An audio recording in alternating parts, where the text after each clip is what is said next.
Here we are. Hello. Hello, hello. Welcome, Karina, to our tree house. Welcome, Joe, to our treehouse. Welcome, everybody else who is maybe joining us live or joining us after the fact. Mhm.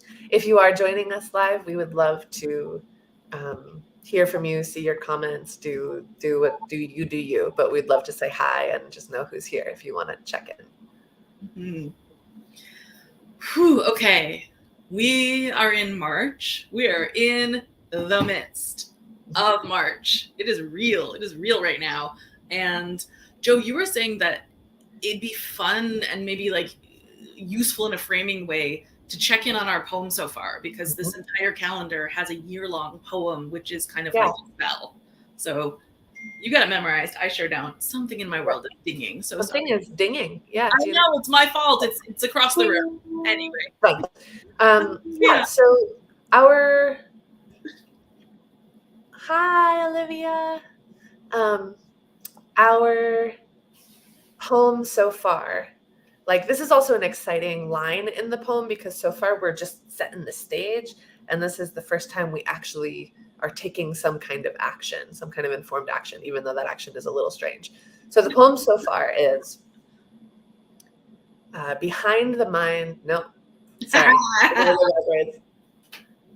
Inside time we make a circle. Behind the mind we find a home. Within the edge we clear a hollow.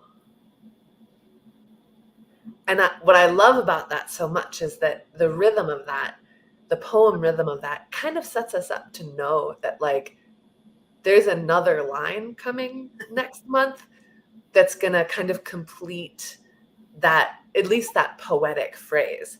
Da da da da da da da da da da da da da da da da da da. And that's where we are. That's And so right. in a way we're actually in that edge of the poem, in that edge of the year where we're right on the edge of something, and we're in this space and in this hollow. um and yeah, what a time it is. Maybe, Karina, do you want to start just by giving us kind of an astrological overview of what kind of time we're in right now? Totally, totally. So, if any of you follow astrology, you are probably aware that this is a wild month. And also, that if you follow astrology, you know that a lot of astrology out there is like, oh my God, things are happening. It's Mercury retrograde, Saturn moves somewhere.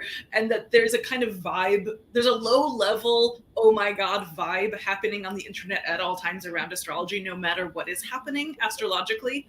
And so, I just want to name that that exists. I'm not trying to get anyone to panic about what's happening right now. We are living through the times we're living through. And that what's happening this month is like a little bit bigger than the things that you might normally see people kind of be like, oh my God, this thing's happening. But that doesn't mean that it's all crisis. But what it does mean is that we are more prone to map crisis onto things. Mm. What's happening astrologically is we've got two slow moving planets changing signs. Doesn't happen very often. Saturn is moving into Pisces. Well, did earlier this month, March 7th. Hasn't been in Pisces since 1996. And in about a week, Pluto is moving into Aquarius, where it hasn't been since 1798. So there's these two big shifts. And in the middle of that are a lot of really powerful transits involving Neptune, and there is, this Aries new moon, which is this initiating huge rush of energy. It's the beginning of the astrological new year, spring equinox. It is like kind of this powerful, like, go, like reset button, like time to be a plant and grow, like time to like muster all your energy and push.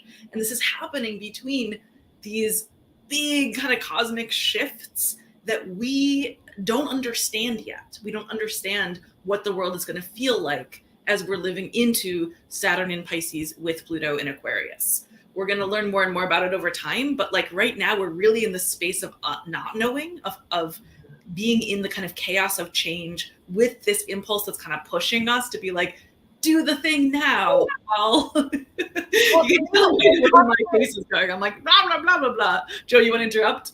yeah, I do. Like, how are we supposed to work with an Aries new moon that is basically saying to act on impulse, to go ahead and do the thing, when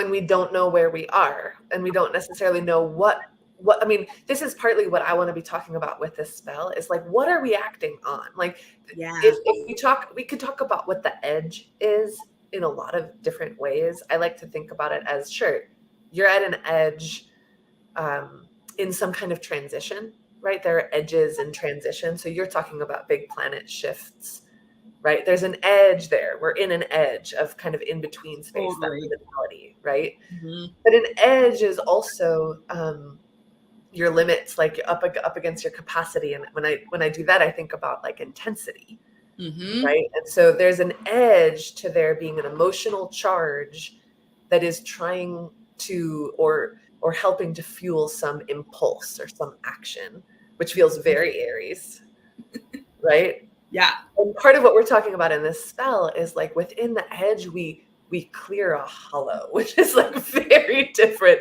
than we like light a fire or we sign the contract or like whatever kind of act. I mean, how are you thinking about using that moon in these times?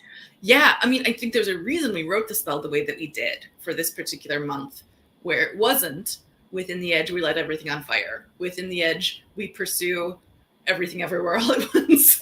Like this isn't, we are not trying to just feed the flames of the chaotic urgency moving us forward right now, but we are trying to create something new that wants to grow.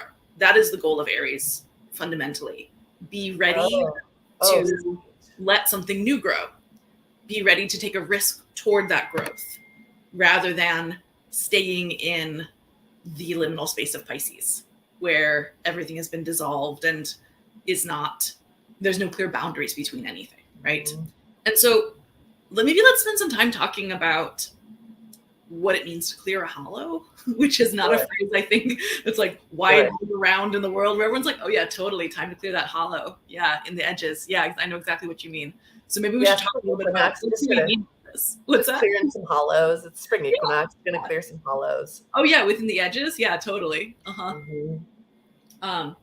I'm so sorry. I have a machine that keeps dinging that never dings, and it is just dinging nonstop right now. What machine is it? I have an iPad that I don't know how to turn off the notifications, and I never get texted on it because I don't use an iPad. You blow it up right now, Karina? And right now, some human is texting me like 12 times in a row on my iPad, which is across the room, that I don't know how to turn. I have it set to silent, and it's still making that noise. So for some reason, I'm needing to invoke Treehouse time and talk just for a little bit before we talk about clearing a hollow. I'm going to talk about this podcast that I just listened to, some of it about psychoanalysis and music and time and silence. And this wonderful woman was talking. I don't think English is her native language, but what she said was the opposite of continues is not discontinues, but rather something unexpected. And how rhythm is something that we are used to syncopating to with both the presence and then the absence and the presence and then the absence. But when something just comes unexpectedly, it's really jarring. You're driving me bonkers right now. I honestly might just turn off my camera for a second and throw this thing outside of my room and be right back. Just deal with it. Yeah, I'm going to do a little intermission dance. What I'm going to do is I'm going to drink water. I'm going to have a little public service announcement. Let's stay hydrated in times of transition. Clear a hollow in your belly and fill it with water.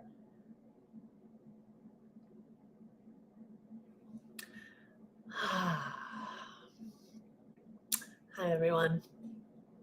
I hope your mornings are spacious, or whatever time you're in while you're watching this. Oh, okay, there we go. I was just talking to the void. I mean, the presence of people I can't see. Sorry about that. We all need water to grow. Hi, Stephanie. Thank you. We do need water to grow. Well, I banished the machine to the other room. It turns out it was two people texting each other, and I was on the thread, and that's why it was like that. So it was just perfect. What's happening? Anyway. Okay, to clear a hollow. Let's clear some hollows in here. So the first association I have to clearing a hollow is an experience, a physical, visceral, real experience I had not long ago of clearing a space on my land that was taken over by rose and bramble and blackberry. I don't know that I have much to say about that, but there's just something about how much time it took, how much patience it took. It was a meditation. It was something that one of the few times I've ever actually done a big thing by doing small chunks over and over and over and over and over again. I usually just kind of like to tackle big things and then get them done.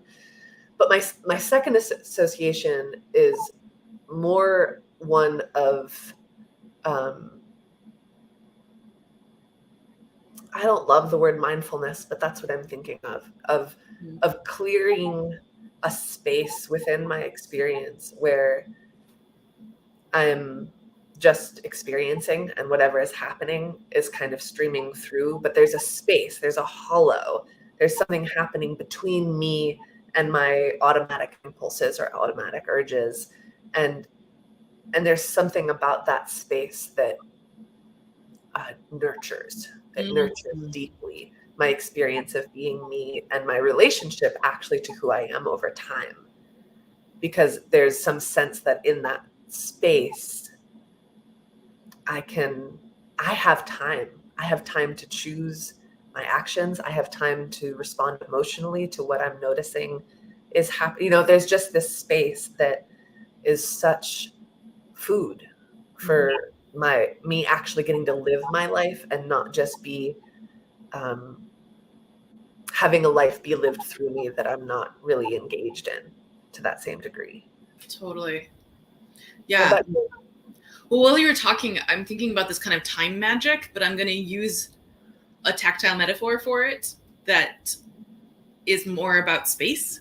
So when I think of an edge, I'm thinking of like just one line where things have a boundary, where like something is meeting something.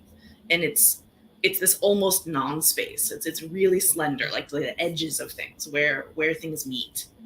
And when I think about clearing a hollow within it, it's like this zooming in microscope, like that edge goes from being almost invisible to being really, really big, and big enough that you can see the space between things in it, the space in a molecule, the space in an atom. And that in that there's a perspective shift that relates to exactly what you're talking about, that time magic of within something that looks as though there's no room, like there's no room between object and object or between moment and moment. A perspective shift can create this ballooning outward of spaciousness. Yeah. And so I think it is that spaciousness, that kind of buffer of pushing back the edges of things a little bit and creating something within that is what we're trying to offer energetically through this spell at this moment for this time that has so much like pushing urgency in it. Does that make sense? It makes tons of sense to me. Yeah. And I think in both cases, in your example, in my example, and in the astrology right now, or just the feeling of being alive right now, whether or not you're, using astrology as a language for it, there's a consistent thread throughout all of that to do what we're doing is to be pushing against what might feel like it's like water flowing downhill. Like it might feel much easier to not do what we're talking about doing, right? Like, yeah, I mean, we're coming out of behind the mind, we find a home, and that's center. And now we're going out to the edges. Right. So it's kind of like clearing the hollow at the edges is a way of acknowledging that there is a kind of risk and an outwardness that we're doing right now, but that we can still bring home with us, that we can still bring the spaciousness. Yeah. I mean, I hope we can. What was that? I hope we can. I said that I was like, am I doing this in my life right now? Welcome to the space between idea and reality. Totally, right? Like, totally. Man, this is easy to talk about. Exactly. Well, how would now be an okay time to talk about feelings and what it feels like to be here that if we're talking about big things being in transition, if we're talking about edges, if we're talking about having to move away from the things that might feel, what's the thing that I'm trying to say? Like an impulse has a lot of power behind it, has a lot of force. Excuse me. Right? There's a lot of conviction. You can feel like if you have an impulse to do something, it's like you're likely just going to do it unless you've practiced some way of relating to that impulse, relating to yourself, whatever. What I think is coming up for me right now is that we are talking about that there is energy here for doing new things. That's a very Aries thing, and it's a new moon thing, right? And some of the ways that I think about our emotional impulses is that they often keep us doing the same thing again and again and again. They're actually quite reliable indicators for like, well, if this tends to make me feel this way and then I tend to do that, then that's going to tend to happen afterwards. And that idea can get kind of complexified over all of your relationships, and that happening on both sides of these human relationships, so that we wind up in these webs of behavior with each other where the same feelings tend to come up again and again. And people stay stuck in patterns with each other. When you can stay stuck in patterns with each other, we help reinforce those in each other. And both personally and professionally, I'm interested in how does that change? How do we actually get to have new experiences with each other, new feelings, new patterns getting made, right? And I guess I mean, did I just set myself up to have an answer to that? I know, I'm sitting here being like, where are you going? Are you going to reveal the big secret of how we do it? No. Well, I mean what I can do is throw back a little bit to the creative mornings talk I did, where I was talking about our process, and maybe this can be a sweet way to segue into our process, because I think that we do this in our creative process together, and it involves clearing a hollow in our edges. It really does. I mean, whatever that means. I mean, in this case, I think it means like I'm having hard feelings of some kind, right? Like something is coming up that feels hard. I'm either feeling angry and I don't know how to express it or how to be with it, or I'm feeling deep sadness and I don't know how to move on from it, or I'm in grief but I have things I need to do, or whatever, right? Or I'm just really annoyed and frustrated and irritated and that blah blah blah blah. Like all these feelings that are kind of more on the harder to deal with spectrum. Those are usually the ones we want to jump ship from pretty quickly. Those are usually just that's an edge that we're usually like, cool, how do I hop over that?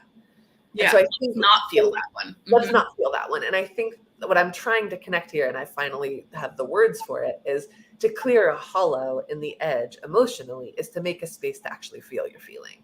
Yeah. And to do that relationally is to do that in another edge, right? The place where you and I meet. Can we clear a hollow where our feelings can be felt? And can I jump in? Please. Perfect. This is exactly what we do every single year when we make a calendar together.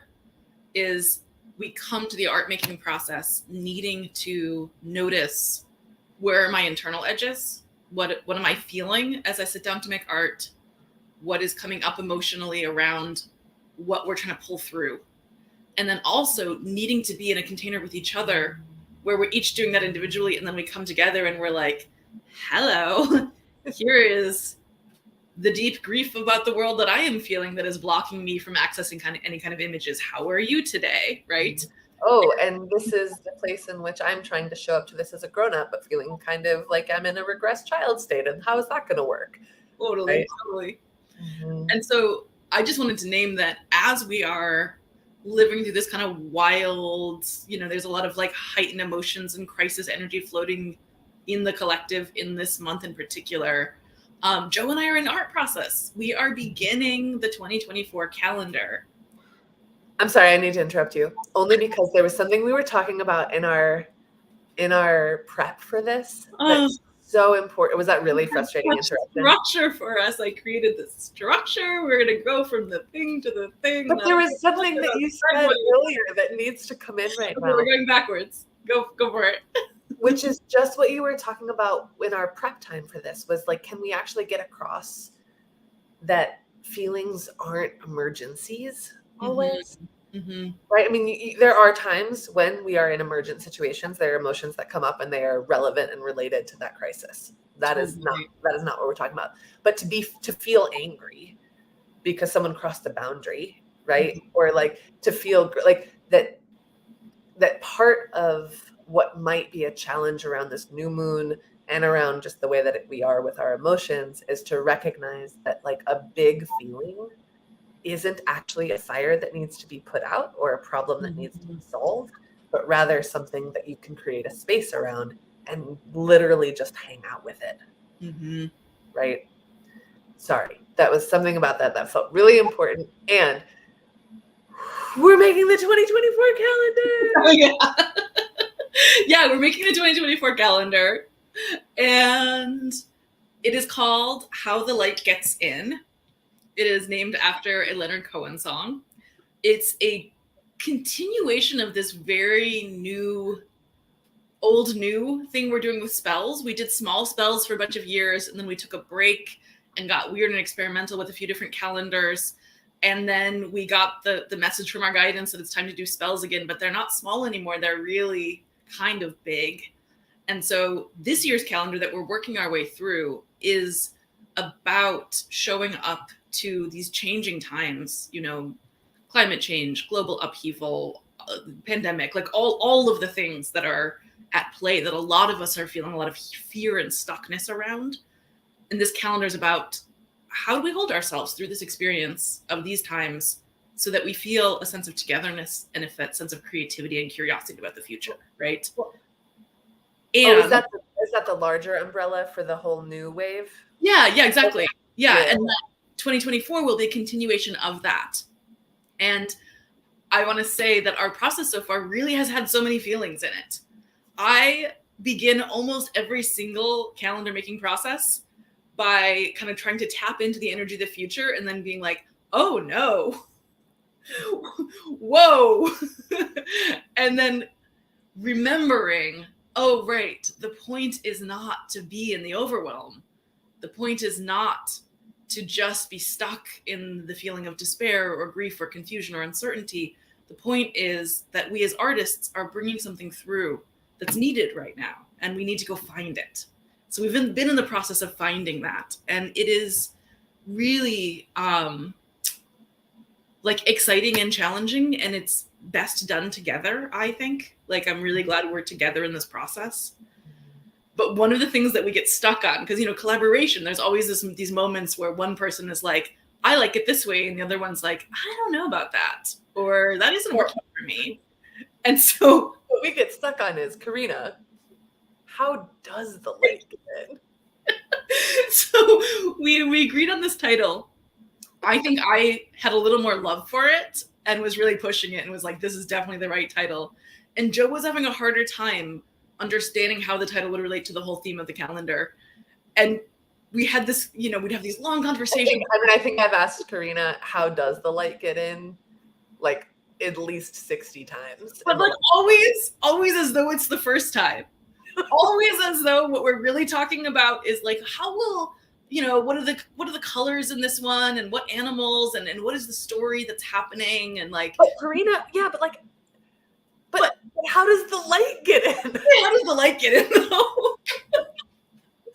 Anyway, so that's where we're at this month. Oh, we came through it though. We did. It. Mm-hmm. Now I know how the light gets in. Yeah, you're going to have to buy the calendar next year to figure it out. Mm-hmm. There's instructions, don't worry, but it'll be clear. But on top of that, we're also we have this other big project on our plates, and we want to tell you about it because we're excited, but also because we Need your help. we need your help. And we're imagining that a lot of you are probably in similar feelings in your own lives around, oh my God, there's just too much. There's too much to do. There's too much pulling me in all these different directions. There's feels like this urgency right now. And everything feels like it can go from excitement to like crisis-y kind of fast. And so here we are in our version of it. And we want to say from us to you, like, so much love and spaciousness and hollows. May you clear them all within your edges. And Joe, do you want to tell the good people about what else we're working on right now? Yeah, I mean, I'll also just invite like people who are live with us and also people who are watching this later. Like, if you want to clear a little hollow in a comment box and fill it with some information about what you are going through, we'd love to know. Well, what I'm looking down at right here is our like super beta. Oracle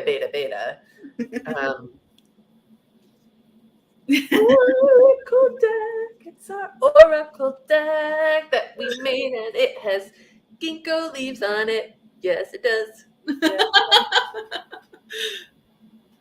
does. We are deep in process. We are going to be crowdfunding the printing for our first, probably or only, I don't know, but our first ever oracle deck, our first project of this kind. That's going to be the month of May, and it's a huge leap for us because it means that we're actually going to have to like promote ourselves in a way that is not really lucky to not have to do a lot of that so far. It's not our favorite place to be. Yeah. And so we're going to get some help with it and try to get it so that everybody who would naturally be as excited about this as we are gets to be on board with it. And I thought maybe I would just pull a card for something right now, just because we get to. Yeah, let's pull to help. For what? Well, I'm just thinking, we're going to end by planting some seeds energetically and inviting people to do that with us. So I would love if you would pull a card for what seed you and I should be planting right now. Ooh, together? Or one for you and one for me? Just one. Just advocate. Okay, that sounds nice. Planting. Yeah. Okay. What seed are we planting together right now? Me and my sister Karina. Well, I got 2 cards. Okay, then we're planting 2 seeds. We're planting 2 seeds. Mm-hmm. Whoa. Oh, wow. One of them is full stop, and one of them is where am I not? And these are cards that are really related to everything we've been talking about. Because they are about, well, the first one, full stop, is really like... You're a rainbow hollow. Yeah, like... whatever it is you think you're doing, it's time to like cool, slow, reassess, be in something that disrupts the old pattern. And something, I think it's very specifically about, it's like the cosmic stop sign. It's like there's something needing to come in or through or cross your path or come into this, and like for you to keep moving in the way that you're moving would be to somehow block or get in the way of or interrupt whatever is needing to come through that is not something that you can consciously bring in by yourself. Totally. Right? So it kind of asks us to be in a holding pattern, which feels really appropriate for right now. Do you want to speak to where am I not? Where am I not? So this one... You pulled like 2 of the most like things are kind of crisis-y cards. Yeah. Where am I not can be read so many different ways, but it definitely could speak to confusion about location, transition. Like, am I in my feelings or am I observing them? Am I in my child self or am I in my adult self? Am I enmeshed with this person, or have I been hooked into some like the feelings that are around me? Or, like, it's full of a question around position and locality, and it kind of suggests that we either are not centered and could get there, maybe, or that this is a decentered time. Yeah, I'm definitely reading both of those as like, where are we in this month? And these are some wild times. Mm. I would love to close out by asking everybody who is here on chat right now if there's a seed that you are trying to plant for this Aries new moon, spring equinox, of the thing that you want to grow, that you want to give your energy to, and that you might want to tap into some of this spaciousness and this kind of hollowing out a sweet space in your edges. Feel free to drop that in the chat as we're closing up here. And if you are listening to this later on, you know, you don't need to tell us, but maybe write it down for yourself, or maybe tell a friend, or just spend an extra moment setting an intention and like locking it in a bit with like a hand gesture or something, like, you know, like hold it to yourself. A breath. Yeah. Like clear the hollow in your lungs, in your body. Love that. Okay, and then next month we'll actually get to finish the dun dun dun dun phrase and actually feel how that first phrase of the year and the poem I know what it is, so I know what it's going to do, and it's going to help us understand sort of why we're setting the stage the way that we have been and why we're clearing hollow and all of that. So I'm really looking forward to next month. I mean, this has been lovely, and I'm really looking forward to next month. Yeah, and if you're not already, please subscribe to our channel on YouTube. You know, we are going to give a link out beforehand to people who are on our Instagram and on our newsletter. But if you feel like you might miss that link and you want to make sure that you are here for this, subscribe to our YouTube channel. And speaking of that, Joe, do you remember when our next one is? I'm looking at the calendar. Oh, why don't you find it while I respond to Stephanie's post, because I just really appreciate the to follow my yes while riding the changes that are afoot. And to me, that like Aries energy also feels like my yes. Definitely. Right? That Aries energy is so like, this is mine. It is my yes.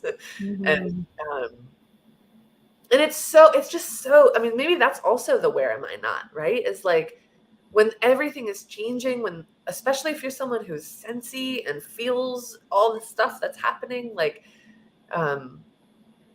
finding your yes is like where I am yes. Instead of where am I not? All right. What's up? Did you find the date? Yes, our next Treehouse will be on Sunday, April 16th at 1 p.m. Eastern, just same time as today's. And it will be just a few days before the Taurus new moon, which is also an eclipse. Oh, here we go. Oh, wait, is this our second Aries new moon already? The last one was also an Aries new moon? Oh my gosh, no, you're right. I completely lied. Yeah, you're right. There's 2 Aries new moons this year. I forgot. Yeah. The one that's happening this week is at 0 degrees of Aries, and the one that's happening on April 19th, I believe. I just lost my calendar here. Yeah. So is that like a do-over? Do we get to like have this kind of an Aries new moon, and then we have like another kind of an Aries new moon? We'll talk about that next time. You will see, my friend. Yeah. I mean, when I do astrological forecasting, which is part of my job as an astrologer, the main thing that I want to keep in mind is that we're learning as we go. That we're looking at these themes, we're thinking about what they might mean, and we're noticing how we feel them in our lives, and we're living into what they mean for us. Yeah. So by next month, we will have lived through this one and seen what is the next one bringing up that might be similar to the Aries new moon this time. Yeah. Well, thank you for being with me. Thank you for being with us. Thank you, Joe. And thank you, everybody who's here with us and who will be listening to this later. We'll see you next month. Yeah. Have a beautiful equinox. Bye.